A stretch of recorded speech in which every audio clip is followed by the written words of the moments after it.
আসসালামু আলাইকুম, সবাইকে স্বাগত জানাচ্ছি সংবাদ 52 টিভি 24 ঘন্টা খবরে। সঙ্গে আছি আমি জিহাদ হাসান। মুন্সিগঞ্জের গজারিয়া উপজেলায় অবসরপ্রাপ্ত সশস্ত্র বাহিনী কল্যাণ সংস্থা 2025 উপলক্ষে এক আলোচনা সভা অনুষ্ঠিত হয়েছে। গজারিয়া থেকে মকবুল হোসেনের প্রতিবেদন।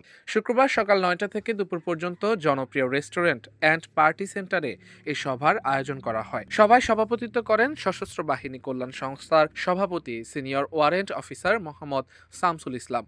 প্রধান আলোচক হিসেবে উপস্থিত ছিলেন ক্যাপ্টেন অবসরপ্রাপ্ত মোহাম্মদ আমিরুল ইসলাম খান।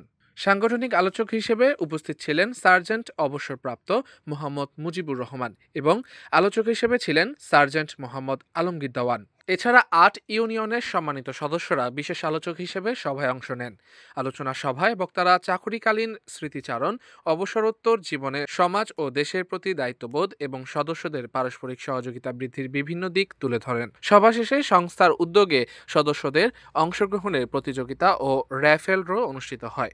আমরা উপস্থিত হয়েছি 21শে নভেম্বর 2025 সশস্ত্র বাহিনী দিবস উপলক্ষে এবং 1971 সালে যারা মুক্তিযুদ্ধ করে দেশের জন্য আত্মসমর্পণ করে গেছেন তাদেরকে শ্রদ্ধার সাথে স্মরণ করছি এবং যাদের জন্য আজকে আমরা স্বাধীন একটি মাতৃভূমি পেয়েছি তাদেরকে স্মরণ করে রাখার জন্য এই আজকের দিনটা আমরা উদযাপন করছি। আমরা সকলেই গজারিয়া থানার যত সেনা সদস্য আছেন, সশস্ত্র বাহিনীর যত সদস্য আছেন, আমরা একত্রিত হয়েছি তাদেরকে স্মরণ করে রাখার জন্য এবং আমরা চাই আমরা যে কোনো দেশে কর্মকাণ্ডে ন্যায়ের পক্ষে আমরা ইনশাআল্লাহ জনগণের পাশে আছি এবং আপনাদের সহযোগিতা যদি পাই আমাদের সংগঠনটা অনেক দূর এগিয়ে যাবে। সকলকে ধন্যবাদ। আসসালামু আলাইকুম। মকবুল হোসেন, সংবাদ 52 টিভি 24 ঘন্টা খবর।